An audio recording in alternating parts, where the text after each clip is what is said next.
Hi there. Today, I'm going to guide you through the basics of using Python to program. Python is a popular programming language with a strong community and a plethora of resources available online. So, let's dive in.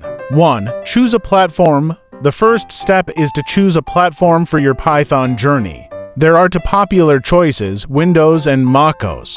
You can download the Python interpreter for both platforms from the official website. 2.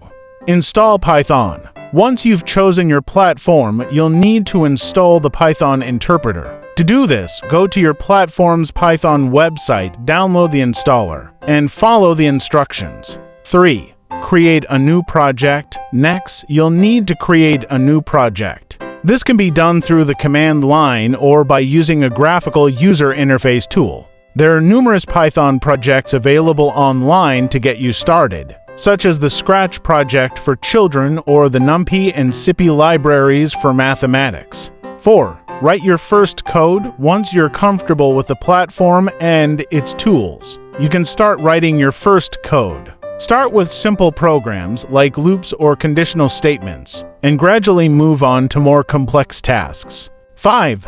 Improve your skills. The most exciting part of programming is constantly improving your skills and learning new techniques. There are numerous online resources, tutorials, and communities available to help you grow. 6. Share your work. Finally, don't forget to share your work with others. There are many ways to share your code, from publishing it on a project website to contributing to open source projects. And that's it. Now you know how to use Python to program. Remember, the most important thing is to have fun and keep learning. Happy coding!